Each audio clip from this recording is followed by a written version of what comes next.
Vamos a ir a la palabra del Señor en esta mañana y lo invito a que vayamos juntos a la carta del apóstol Pablo a los Efesios. Estamos viendo Efesios. Ya llevamos varias semanas en esta carta.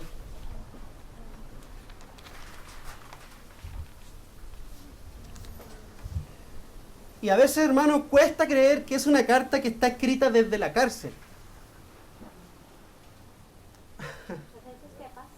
Efesios capítulo 5. Efesios capítulo 5, vamos a leer desde los versículos 3 al 8. Y una vez que usted lo encuentre, le voy a pedir que se ponga de pie, por favor. En expresión de reverencia, y si no lo tiene, también le voy a pedir que se ponga de pie para la lectura de la palabra. Es una forma en la que nosotros mostramos reverencia a la palabra de Dios. Escribe el apóstol a su audiencia, a los hermanos en Éfeso, y les dice: pero que la inmoralidad y toda impureza o avaricia ni siquiera se mencione entre vosotros, como corresponde a los santos. Ni obscenidades, ni necedades, ni groserías, que no son apropiadas, sino más bien acciones de gracias.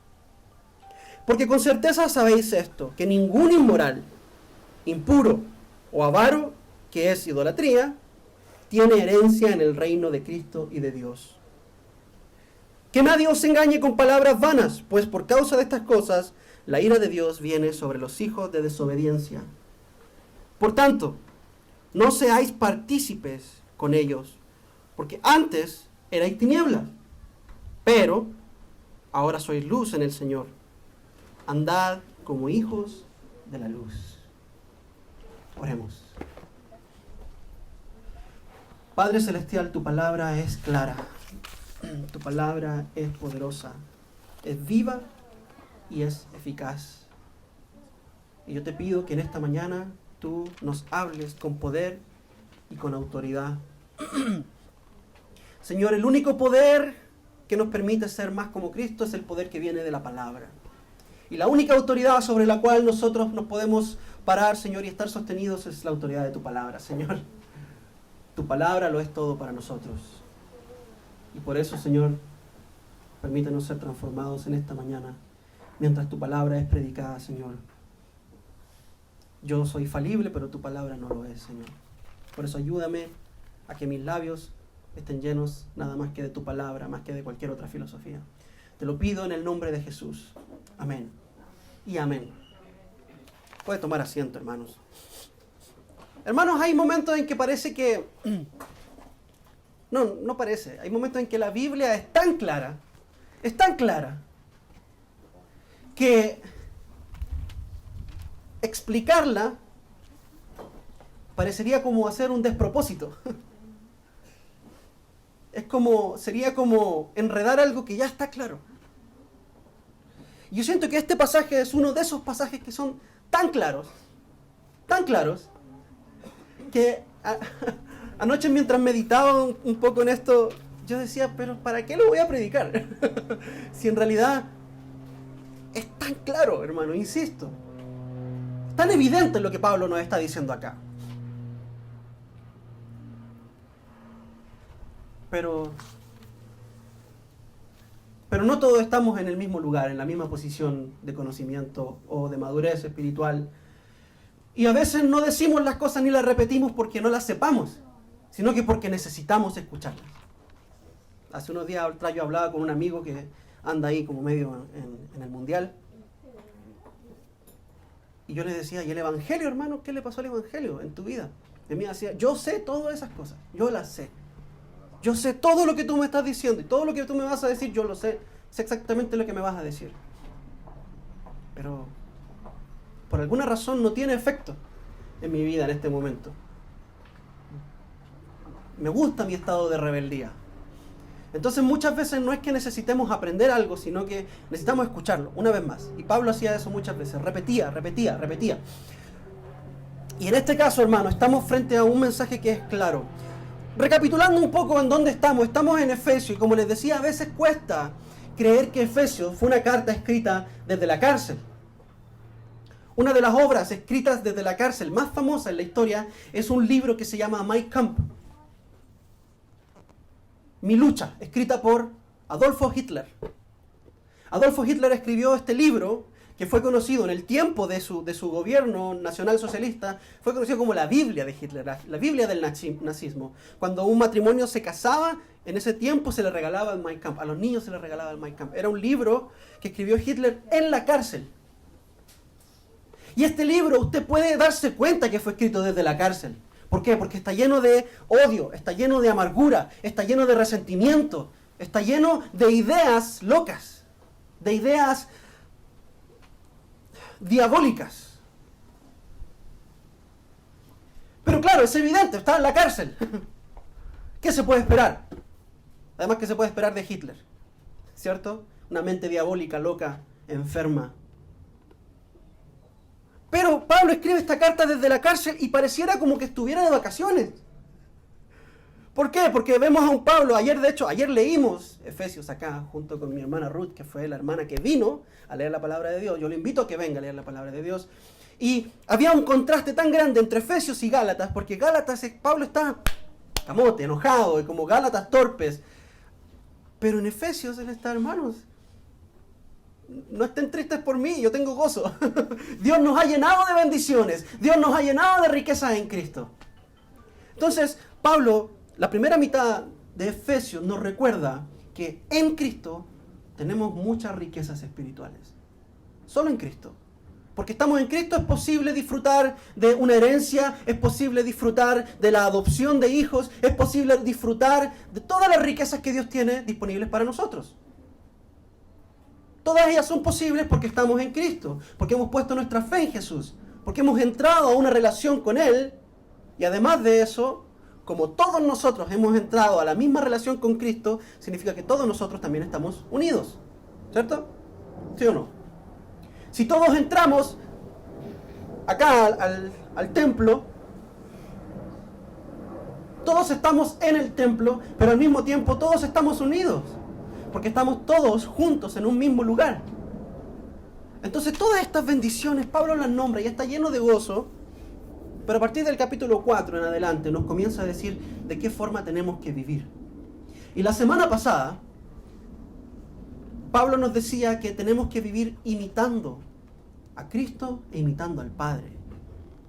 Imitando a Cristo en cuanto a su sacrificio, en cuanto a su amor, e imitando al Padre en cuanto a su forma de perdonar. ¿Okay? Como hijos de Dios tenemos que caminar imitando a nuestro Padre y a Cristo, ¿cierto? ¿Estamos bien hasta ahí, cierto? Esa es la forma en la que tenemos que caminar en respuesta a todas las bendiciones que Dios nos ha dado.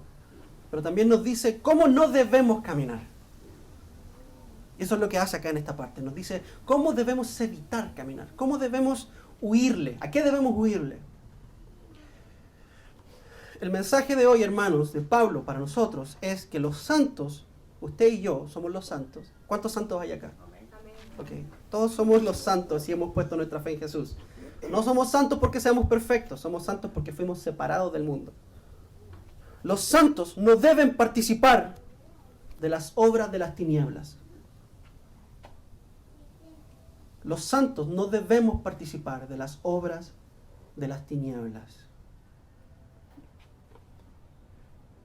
Lo que yo quiero, hermanos, con esto es exhortarle a usted, animarle. Exhortar muchas veces se piensa que es como regañar.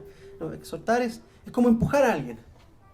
Como empujar a alguien. Exhortarlo lo podemos ver de esta forma. Yo me acuerdo cuando estaba en educación física en el colegio, yo tenía pésimo estado. Hasta el día de hoy tengo pésimo estado físico.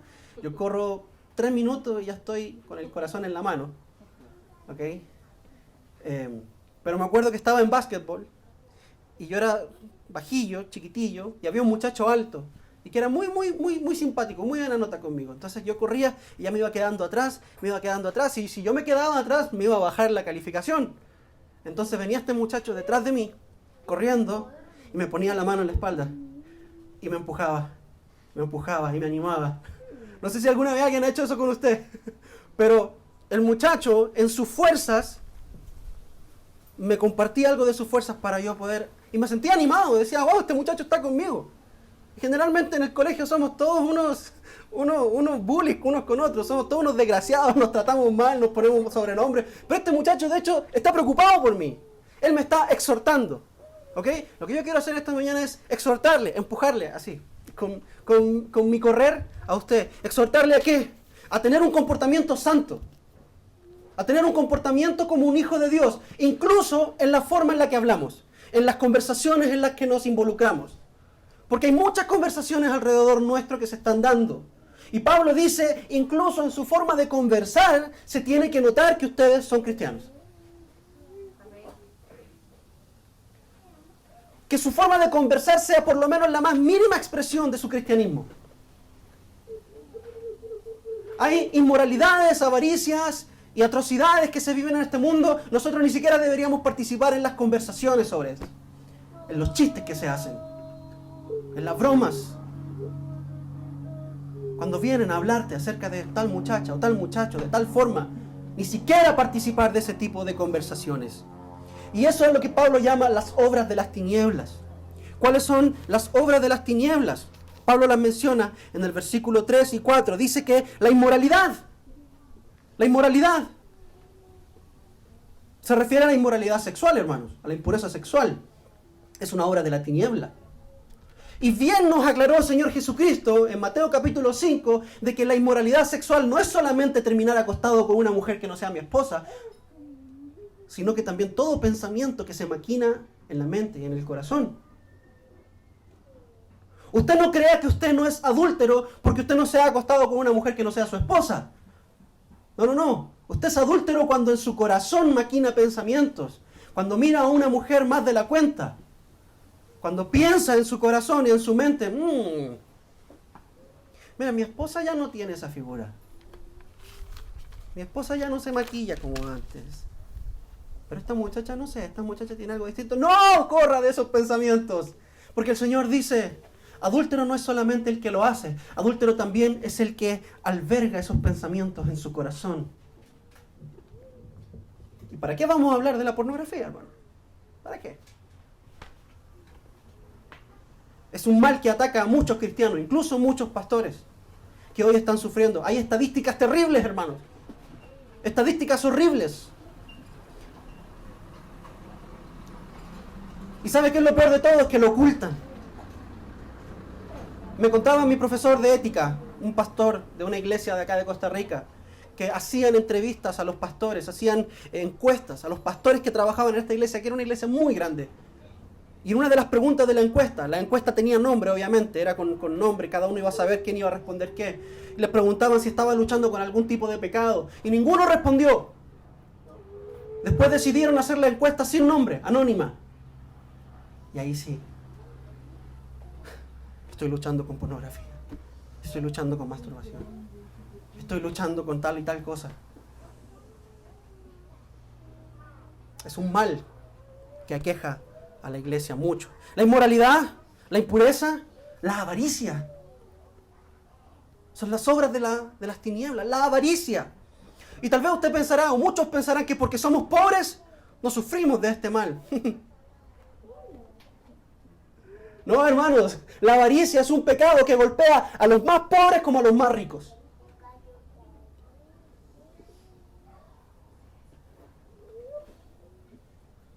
Demostramos nuestra avaricia cuando vemos a nuestro hermano sufrir necesidad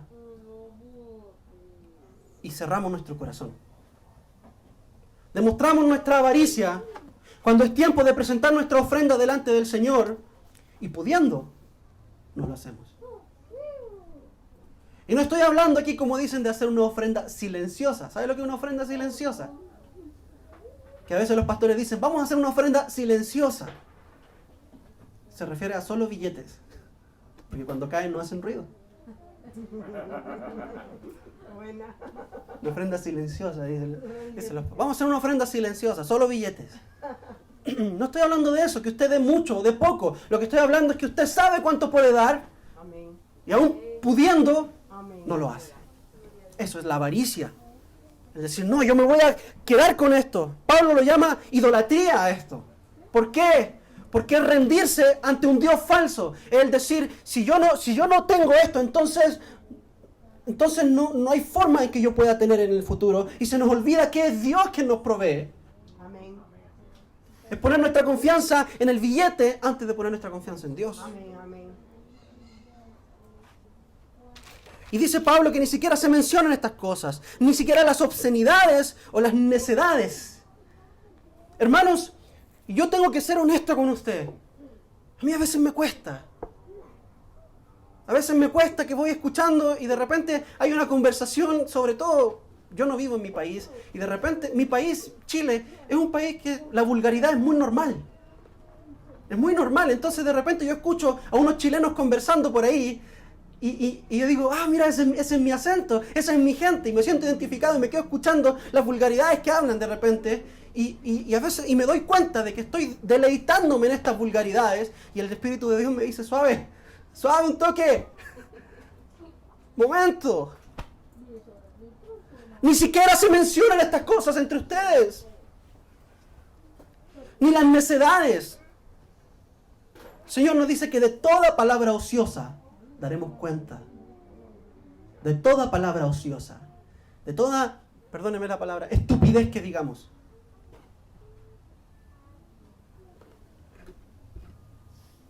Por ahí decía una persona que yo quería mucho, decía, si lo que vas a decir no es más lindo que el silencio, cállate.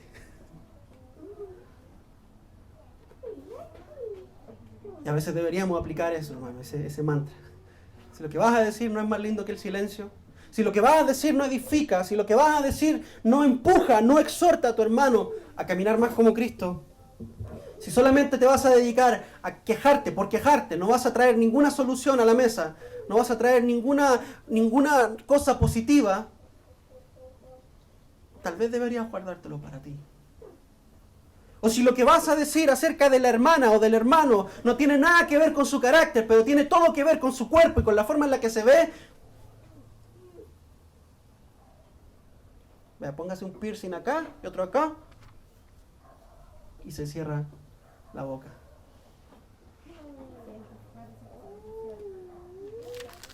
Porque eso refleja las obras de las tinieblas, hermanos. No es solamente algo chistoso, es la obra de las tinieblas.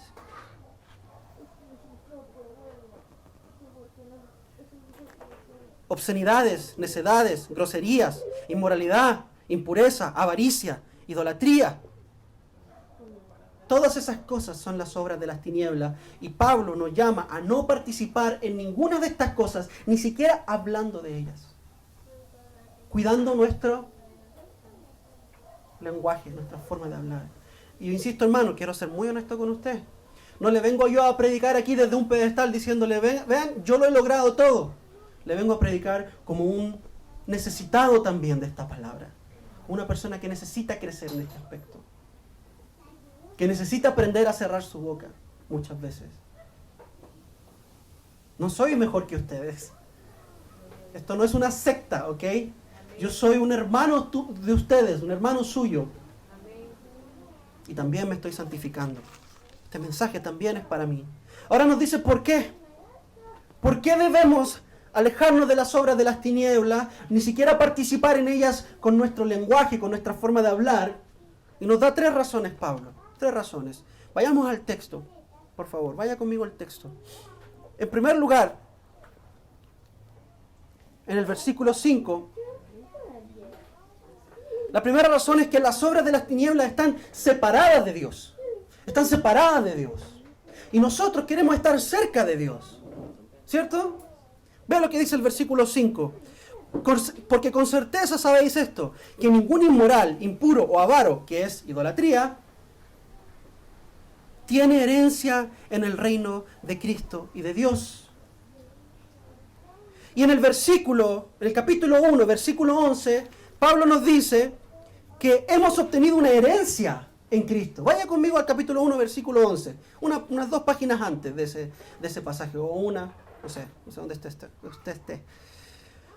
El capítulo 1, versículo 11 de Efesios dice que hemos recibido una herencia en Cristo, habiendo sido predestinados según el propósito de aquel que obra todas las cosas conforme al consejo de su voluntad.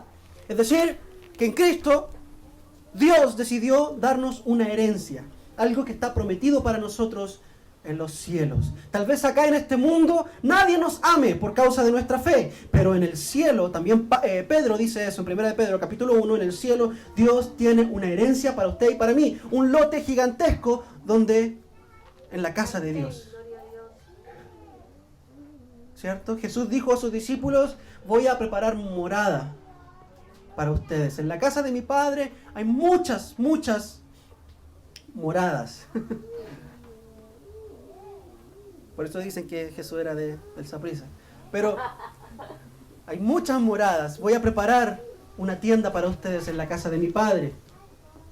Tenemos una herencia. Pero ¿qué nos dice Pablo en el capítulo 5? Que los que participan en las obras de las tinieblas no heredarán el reino de Cristo y de Dios. Por el contrario,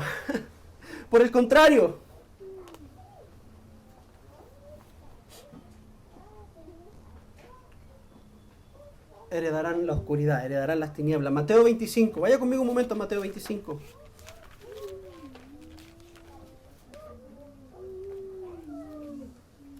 Mateo capítulo 25, versículo 34, nos dice que en el día final, en el día del juicio final, el Señor vendrá y separará a las ovejas de las cabras. Y a las ovejas les dirá esto: venid benditos de mi Padre y heredad el reino preparado para vosotros desde antes de la fundación del mundo.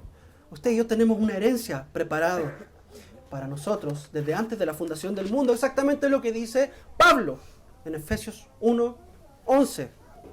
Pero a los malvados, a los malditos de su izquierda, les dirá: apartaos de mí, malditos, al fuego eterno que ha sido preparado para el diablo y sus ángeles. A todos aquellos que participaban de las obras de las tinieblas, no heredarán el reino de Dios. Hermanos, en otras palabras, todos aquellos que participan de las obras de las tinieblas, incluso con sus palabras, están separados de Dios. Están separados de Dios. Vea, Dios les hace así. No, quite. Dale. Usted no tiene parte conmigo. Usted no es de mi familia. Usted no tiene herencia conmigo.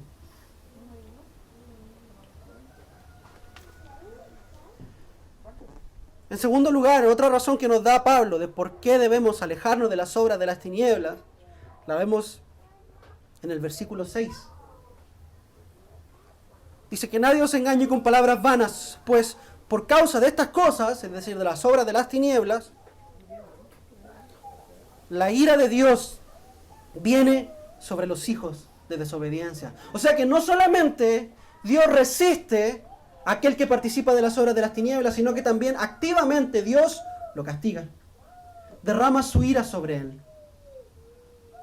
Ahora, hermanos, no sé si usted ha conocido a alguien que es extremadamente feliz, que es súper feliz. Muy contento, muy tranquilo, una persona muy apacible. Esas personas a mí me dan un poco de miedo. Porque cuando se enojan de verdad. Y hasta que uno se queda así como suave. Yo no conocía este aspecto de esta persona. Porque se enojan con justa razón. Tiene que pasar algo de verdad injusto para que estas personas se enojen. Por lo general tienen mucha paciencia. Son de mecha muy larga. ¿Ok? Pero ¿qué decimos? Usted no quiere estar junto con esta persona cuando esta persona se enoje, ¿cierto? Ok. Hermanos, Dios también tiene este aspecto. La Biblia nos dice que Dios es lento para la ira, grande en misericordia, paciente, clemente, bondadoso, bueno, para siempre es su misericordia. Pero Dios también tiene ira. Y su ira es santa, su ira es justa, su ira es buena. ¿Por qué? Porque es una expresión de su santidad. Él no se enoja con el justo. Él no se enoja con aquel que hace lo bueno. Él manifiesta su ira a aquellos que participan en las obras de las tinieblas. Y eso es lo que Pablo nos dice. Que nadie te engañe, que nadie te diga que está bien hacer eso. Que nadie te diga que estás bien con tu pecado. No, tranquilo. Dios entiende. Dios sabe que eres joven. Es normal. No, Dios entiende que tu esposa ya no es tan cariñosa contigo. Bueno, y tú eres hombre. Tienes que mirar la belleza de este mundo, ¿cierto? Para eso Dios nos dio ojos, ¿cierto? Yo estoy casado, pero no estoy ciego. Y Pablo dice, ojo, que nadie te engañe con estas palabras, porque por esta razón es que Dios se enoja. Esta es la razón por la cual la ira de Dios viene sobre los hijos de desobediencia. Como dice el capítulo 2, versículo 3, los hijos de ira. Dice, nosotros, usted y yo, éramos esos hijos de ira. Éramos los que estábamos en la mira de Dios. ¿Ha visto estas películas de francotiradores? ¿Cierto? Como lo dijo Jonathan Edwards, un predicador del siglo XVIII, si no estoy equivocado, de los Estados Unidos. Él predicó un sermón maravilloso, glorioso. Yo le recomiendo que lo busque y lo lea. O lo puede buscar en YouTube y escuchar. Se llama Pecadores en las manos de un Dios airado. Y él dijo, todos nosotros en algún momento hemos tenido el arco de Dios tensado en contra de nuestro corazón. Dios estaba apuntando a nuestro corazón. Su arco, como Legolas, ¿cierto? Como Robin Hood. Y Dios tiene una puntería, hermanos, que Usted no quiere conocer la puntería de Dios. Y Jonathan Edwards decía, Dios tiene su arco tensado en contra de nuestro corazón, pero por su gracia no ha soltado la flecha.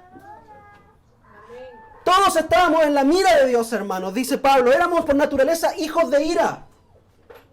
Pero por la gracia de Dios, Cristo vino a nuestro corazón, nos restauró, nos limpió y nos hizo hijos amados.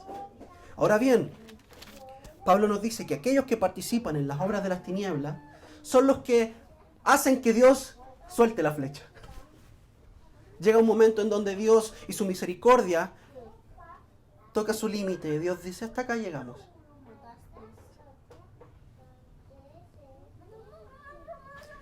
Apocalipsis capítulo 21, versículo 8, no lo busque, por favor, yo voy a ir para allá.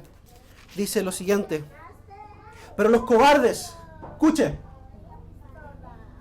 los cobardes, los incrédulos, abominables, asesinos, inmorales, hechiceros, idólatras y todos los mentirosos. Paréntesis, pregunta, no me responda.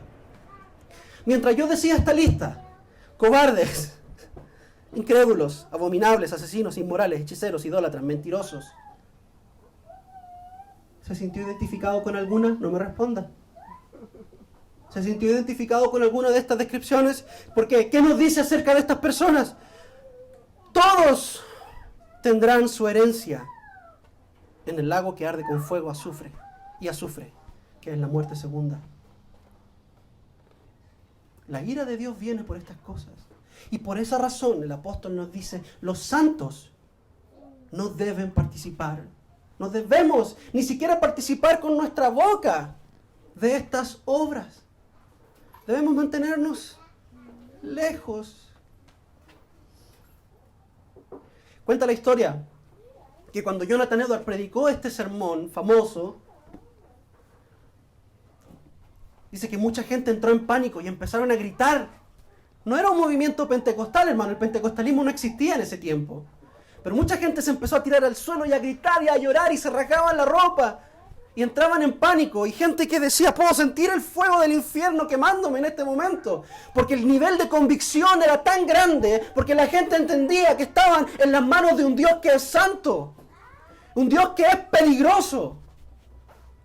Hermano, Dios es peligroso. Y su ira viene por esta causa.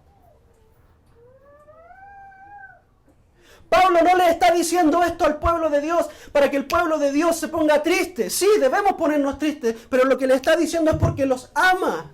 Amén. Hermano, y yo no le amaría a usted si su casa se está quemando y yo le digo, no, tranquilo, todo bien. Todo bien, no se preocupe. La verdadera muestra de amor es que yo me meta a su casa, rompa un vidrio, me meta, lo agarre de la ropa y lo arroje por la ventana. Le estoy salvando la vida.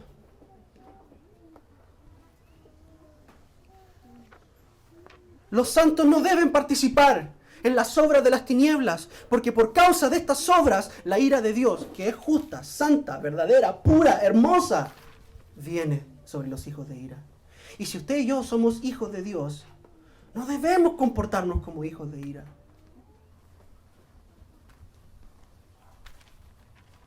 Si realmente eres quien dices ser, que se demuestre con tu comportamiento. Y la tercera razón por la cual no debemos participar de las obras de las tinieblas, nos dice en el versículo 8, porque antes erais de las tinieblas, antes ustedes hacían estas cosas, pero ahora sois hijos de luz en el Señor. Y es porque las obras de las tinieblas son una señal de una vida que no ha sido salvada, de una vida que no ha sido regenerada. En otras palabras, no importa lo que usted diga que usted es. No importa si usted dice, yo soy cristiano, yo voy a la iglesia todos los domingos. Yo me congrego en la iglesia del pastor Gonzalo, del pastor Mario. Yo me bauticé 5 veces. Yo presenté a mis hijos en la iglesia. No importa lo que usted diga acerca de usted. Lo que importa es si esas palabras son respaldadas por su vida. Pablo nos dice, antes eran de las tinieblas. Antes yo entiendo que participaban de estas cosas, pero ahora ustedes son hijos de la luz. Entonces pórtense como tal. Amén. Cuando uno empieza a crecer, a uno le empiezan a decir, bueno ya, pues pórtese como un hombrecito. ¿Cierto? Amén. Pórtese como una mujercita. Amén. ¿Ok? ¿Por qué? Porque hay ciertos códigos que debemos dejar atrás, ciertos comportamientos, actitudes que debemos dejar atrás. Y comenzar a comportarnos a la altura de lo que sabemos, de nuestra experiencia, de nuestra madurez.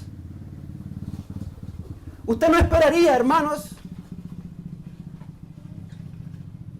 que yo me ponga a jugar con muñequitos, figuritas de acción, el Capitán América peleando con Superman. Usted no esperaría eso de mí, ¿cierto? No, usted esperaría que yo fuera una persona que actúa de acuerdo a sus 31 años. ¿Cierto? Tengo 31 años. Y yo sé que esto me hace ver más viejo, yo lo sé. Pero tengo 31 años. Es de bendición. Amén. ¿Ok? Pablo dice, ustedes ya no son hijos de la oscuridad, son hijos de la luz. Por lo tanto, demuéstrenlo. Porque si viven constantemente en las obras de las tinieblas, ¿qué creen? Perdónenme si no les creo. Perdónenme si no les creo lo que ustedes dicen acerca de ustedes mismos. Ustedes me dicen, yo soy cristiano, yo amo al Señor, sí, yo voy a la iglesia y todo. Sí, pero todavía veo que participas de las obras de las tinieblas. Te deleitas en las conversaciones obscenas. Te ríes de los chistes obscenos. Te das las licencias de mirar más de la cuenta. De pensar, de albergar estos pensamientos en tu mente. Entonces, aunque tú me digas que eres cristiano, me voy a tomar el derecho, dame el derecho de la duda, me voy a tomar el derecho de desconfiar de lo que me estás diciendo. Te sigo amando, por supuesto, pero tiene que ocurrir algo en tu vida si de verdad dices ser cristiano.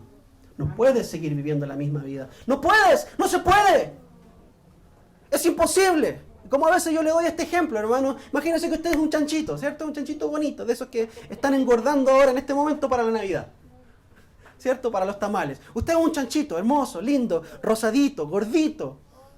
Y está ahí en su chanchera, en su chiquero, comiendo lo que comen los chanchos. Pregunta, ¿usted comería esa misma comida? No, ¿cierto? ¿Comería comida de chancho? ¿No?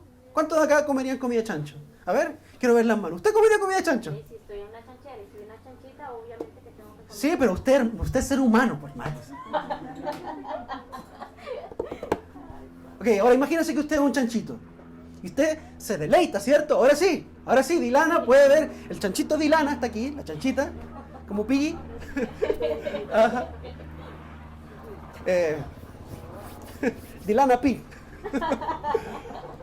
Ok, ahí está el chanchito comiéndose su comida asquerosa. Se deleita en esa comida, ¿cierto? En Chile tenemos un dicho: más feliz que chancho en el barro. Decimos, está más contento que chancho en barro. ¿Okay? Ahí está el chancho en su asquerosidad, comiendo, tragando, devorando esa asquerosidad, que usted lo mira y dice: mira, el Señor es muy, muy interesante, cómo crea estas criaturas, ¿no? Bueno, ahí está comiendo. De repente viene Dios y lo transforma a usted en un ser humano en ese mismo momento, mientras usted tiene la cabeza metida en esa asquerosidad. Lo convierte en un ser humano. Y ahí está usted. Ahora es un ser humano.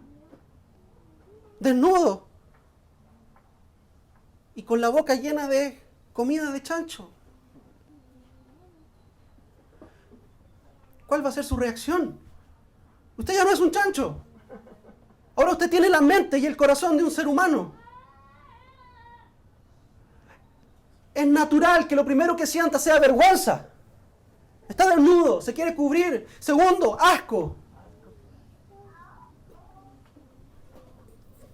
Probablemente usted vaya a querer botar todo lo que tiene adentro de su cuerpo.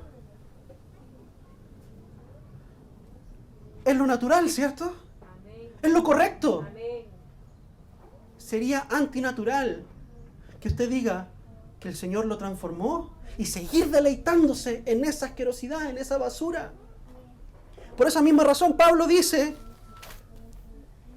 ahora son hijos de la luz, ahora son humanos, ya no son chanchos. Entonces no deberían querer deleitarse en las chanchadas, en las obras de las tinieblas, en las obras de las tinieblas que traen la ira de Dios, en las obras de las tinieblas que separan el mundo de Dios, que no permiten recibir la herencia del reino de Dios. Por otra parte, ¿cuál es la actitud de aquel que está en la luz y no en las tinieblas? ¿Cómo debería ser nuestro comportamiento? Pablo dice una cosa. Vea conmigo el versículo 4. Después de mencionar todas las obras de la carne, las obras de las tinieblas, Pablo dice: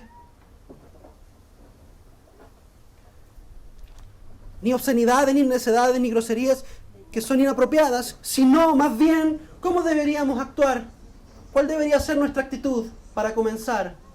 ¿Cuál debería ser nuestra forma de actuar? ¿Con acciones de qué? De gracias.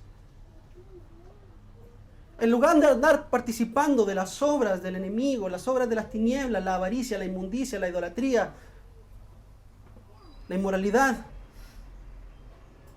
actúe con gratitud a Dios. Porque muchas de estas obras de las tinieblas se manifiestan por una falta de gratitud. ¿Por qué miramos a otras mujeres? Porque no estamos agradecidos con la que el Señor nos dio.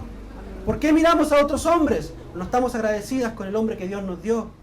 ¿Por qué nos retenemos al dinero en lugar de darlo y soltarlo? Porque no estamos agradecidos con lo que Dios nos dio y queremos más. Y Dios nos dice: ¿quiere vencer las obras de las tinieblas? Comienza a tener una actitud de agradecimiento, porque aquel que es agradecido de verdad actúa de acuerdo a esa gratitud. Usted no puede decir que está agradecido de la salvación que Dios le dio y pisotear la sangre de Cristo siguiendo en el deleite de las cosas de este mundo. Si usted se sigue deleitando de las cosas de este mundo, probablemente no está agradecido de que Dios lo haya salvado. Más bien usted está molesto de que Dios lo salvó porque lo sacó de las cosas que a usted le gustaban.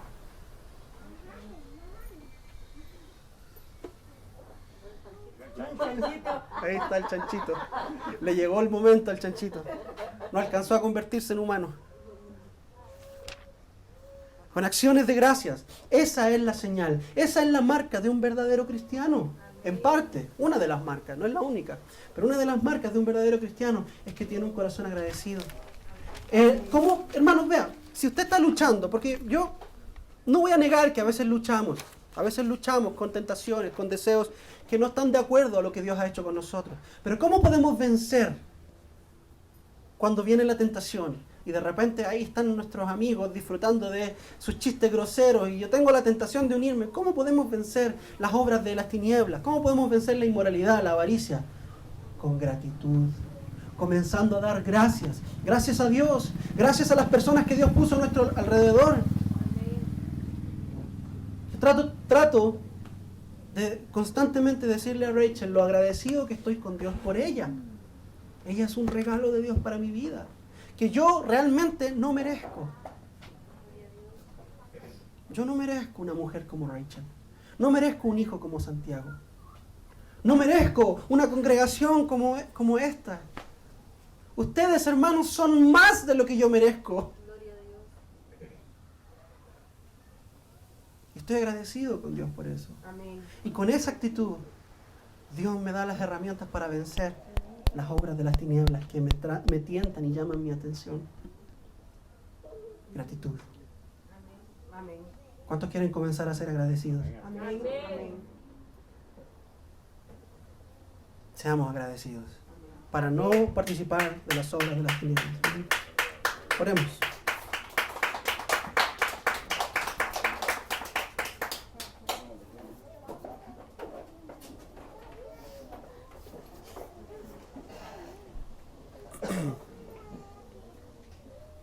Padre Celestial, Señor, no hemos venido aquí a jactarnos de que ya lo hemos logrado. Hemos venido aquí, Señor, reconociendo que necesitamos una nueva oportunidad.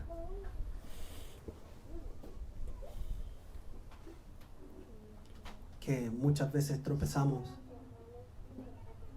y te fallamos, pero en ti hay esperanza